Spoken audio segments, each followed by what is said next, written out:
Alright, fight fans, it's time for us to collectively have a moan, as you might say if you're from the UK. Today's video is all about complaining, specifically complaints we the fans have had about the UFC and some of the changes they've made over the years. I don't give a f***. Now, I'm not just going to sit here and whine for the duration of the video. I'm going to explain the controversies and hopefully make you laugh along the way, in addition to airing some of my own gripes in solidarity with you the fans, who were not fans of these sudden shifts the promotion has made. Time to do some venting. I'm Tommy from MMA On Point. Actually, before we do that, let's take a look at Engage's new merch drop just in time for UFC 287. Izzy, tell them what time it is. It's hunting season. New t-shirt just dropped. The hunter is not a hunter. Yeah.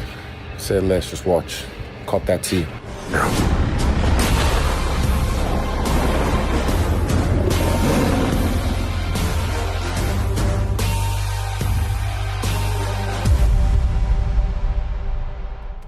Dope. Alright, now let's talk about 10 UFC changes fans hated. Number 10, no event numbers. Every once in a great while, usually at one of the bigger cards where there's a lot of media that don't normally cover the sport, or it's just one of those sound, solid number pay-per-views like 200 or 250, somebody will ask Dana at the presser if the UFC will ever stop numbering their pay-per-view events. After all, won't it get ridiculous saying UFC 583 or whatever? And Dana always says, nope, we're keeping them forever. But that wasn't the case early on. When Zuffa first bought the promotion, the numbers were nowhere to be seen. UFC 30 was just UFC Battle on the Boardwalk. Then we had UFC Locked and Loaded, Victory in Vegas, High Voltage, yeah, Lightning. But guess what? Everybody hated it because you can't reference these shows by these edgy little names. How are you going to keep track of all that history? I can't remember, did Couture win the belt at Sudden Impact or was it High Impact? The numbers made sense, they were needed, and it's crazy to think they thought anybody would like them getting rid of them. This is blasphemy.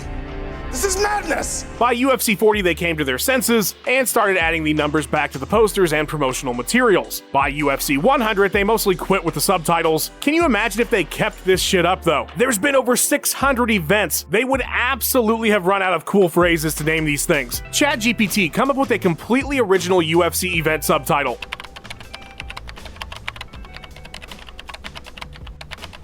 Honestly, it's not that bad. AI is going to take your job soon, everybody. Number 9, Jon Anik replacing Goldie. Alright, everybody calm down. Fans hated it at first. Not saying we hate Jon Anik now in any way, shape, or form, or that we even hated him back then. Just calm down. What we didn't like was the idea of change. Goldie was unceremoniously ousted from his spot at UFC 207. When these kind of things happen, I'd rather not talk about it. If Mike wants to talk about it, ask Mike. There was no send-off, there was no explanation, it was just Goldie's gone. And sure, you might have complained about the guy, but you loved him like family still because he was there for almost every iconic moment you can think of in the sport you hold so dear for the last 20 years. His partnership with Joe Rogan about as iconic as commentary duos get, at least in combat sports. Elbow.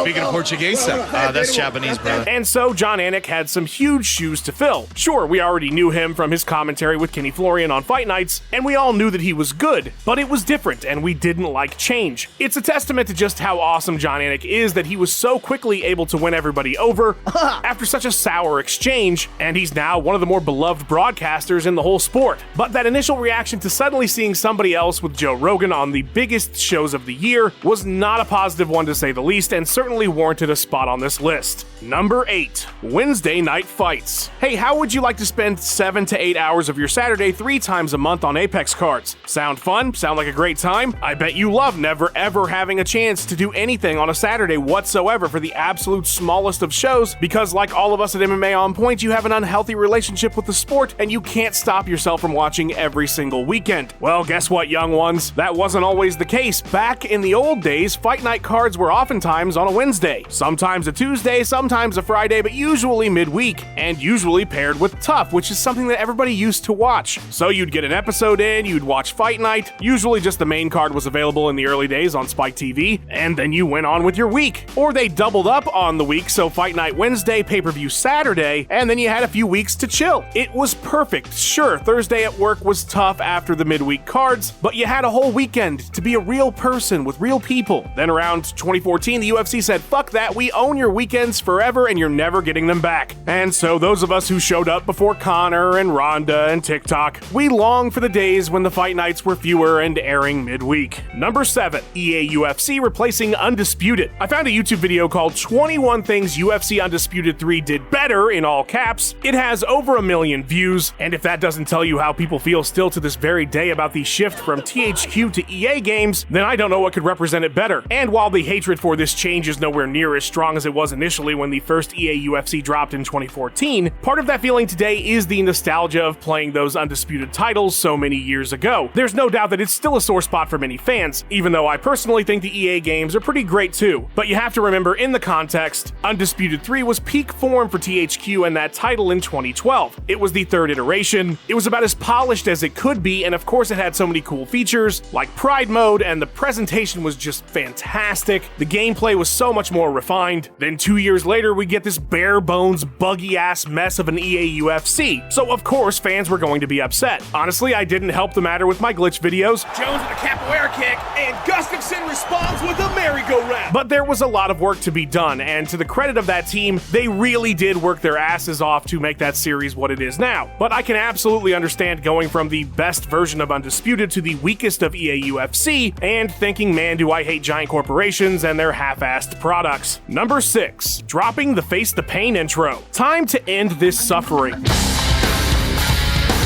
Have more iconic words ever been spoken in the English language? The answer is no, and ever since the stupidly named UFC 37.5, Face the Pain by new metal band Stem was synonymous with the UFC brand. The song would play to open every single pay-per-view event, and it really did set the tone of that era. It made a ton of sense in the early 2000s, much like the Gladiator Man intro that they eventually nixed in 2012. We will miss you, nameless warrior guy getting ready. Anyway, 6 years after that was cut, Face the Pain had endured, even if it had largely overstayed its welcome. But it was such a part of the pre-show hype for so many fans for so long that we ended up growing attached to it. And so when the UFC started pulling it from broadcasts in 2018 leading into the ESPN era, everybody was upset. Yeah, we didn't like it. Nobody was listening to Face the Pain hanging out with the boys or driving to the grocery store, but damn it was part of our UFC ritual, and you can't just take that away. I understand that the brand grows, and I know they've used part of it in things since, but even those of us who despised it after a decade and a half were sad to see it go, as it meant an era of our lives had ended. The Face the Pain era. Truly, it ripped me into pieces.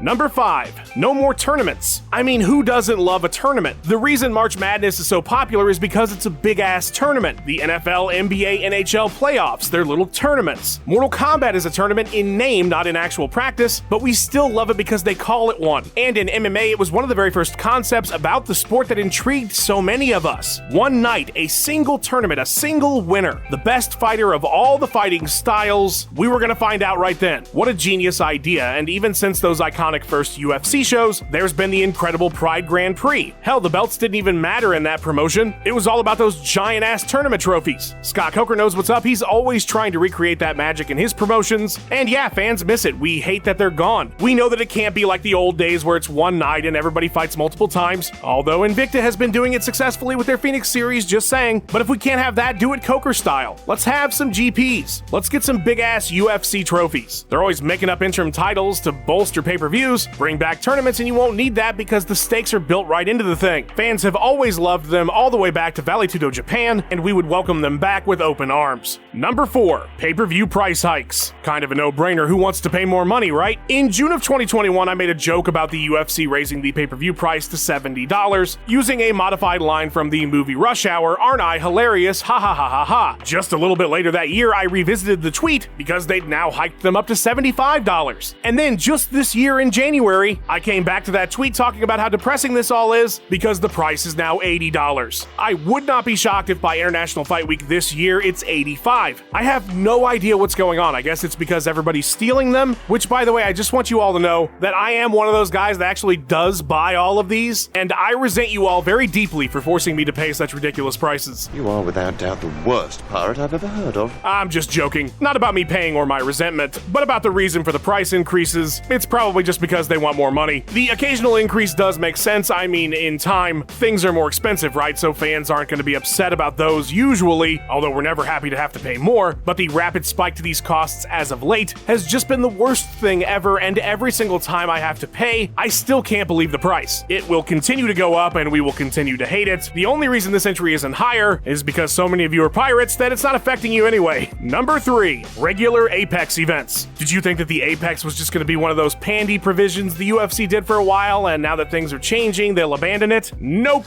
I think the Apex is always going to be in the mix now. It makes a lot of sense. That's right, holding events at the Apex is going to continue to be a regular fixture. On the one hand, I do get it. You've got this place built. It is very nice. All your production equipment is already there and set up. They're expanding the building to include fighter hotels. This thing has to save them insane amounts of money and time. On the other hand, and the reason it's made this list, is because we are now largely not fans of this place. It was fine when there were restrictions. It even had some really cool and unique positives. The lack of crowd sound was kinda neat initially, but in time, it's just become way too low energy, and it's unfortunately becoming synonymous with really lackluster fight night cards. Big crowds now mean big shows, and Apex means, okay, well, we're watching a card full of fighters with 2 bouts in the promotion, and maybe a couple names we know at the top. It's not that it's inherently bad, but given the circumstances and the quality, fans have not been happy with the Apex as of late. Number 2, the Legacy Championship Belt. One of the coolest things about the UFC title was that it had a very iconic look from the beginning, or I should say from the beginning of the Zuffa era. The SEG belts were cool in like an old school boxing type of way, but the Zuffa design was more like the types of titles you would see in professional wrestling. It was big and all gold and had a real presence that over time became one of the most iconic bits of imagery related to the UFC brand. The other awesome thing was that you got one every time you defended your title. There's that super cool photo of Demetrius Johnson with 10 UFC championship belts, but then in January of 2019, the UFC decided, new year, new me, new channel, we're going to redesign the title to better fit our modern version of the brand. Fans immediately hated it. They hated how it looked, many joking that it was like the Power Rangers belt buckle. Everybody called the UFC cheap since the old belts cost 300 grand a pop, and now fighters would only be getting new jewels added to their original for each title defense versus a whole new belt. It just didn't go over well. It's kind of grown on me personally. Maybe I'm just used to it now, but if I'm ranking the belts, the old one is definitely going above the new one. Yeah, fans were not happy at all, and a lot of fans still hate these new belts. Number 1, uniforms. An awesome thing about MMA has always been the unique and interesting forms of expression that fighters will demonstrate through what they wear to the cage. Be it an elaborate walkout getup or the very gear they wear to compete, it's amazing how something so simple can convey so much. Why would anybody ever want to change that? Well, starting in 2015, the UFC partnered with Reebok and decided that all the fighters' gear in ring would now be standardized. Everybody would have their choice of that Reebok gear, but it would all fall in line to the same designs. Now, in addition to the fans just hating this idea of taking the expression of ring gear away, the bigger controversy became that the fighters would no longer be allowed to wear their own sponsors on their trunks and walkout clothes. While Reebok would be compensating the fighters to the tune of about $7 million a year collectively, and some would get royalties for their merch, the breakdown on it left many feeling like they'd lost a big component of their income. So you pissed off the locker room, which pissed off the fans, and then you debuted these things, and you spelled a bunch of people's names wrong, and they looked like Power Ranger shit. What is with the UFC and Power Rangers? While the gear did admittedly get better over time, there was still a lot of animosity towards the program all the way to the very end, for more reasons than I honestly have time to really dive into in a single entry, but pretty much nobody but the UFC themselves have been fans of restricting the expression of these fighters through their gear. You know who I would never restrict the expression of? The awesome editor of this video, Luke Taylor. Please follow him on social media and send him pictures of adorable animals. Follow Ben Rosette as well because the guy makes our boss-ass music, and like and subscribe because it's great. What changes do you hate that the UFC's made? Oh man, this is going to be a lively comment section, but do let us know. And thanks for watching. I'll see you again real soon.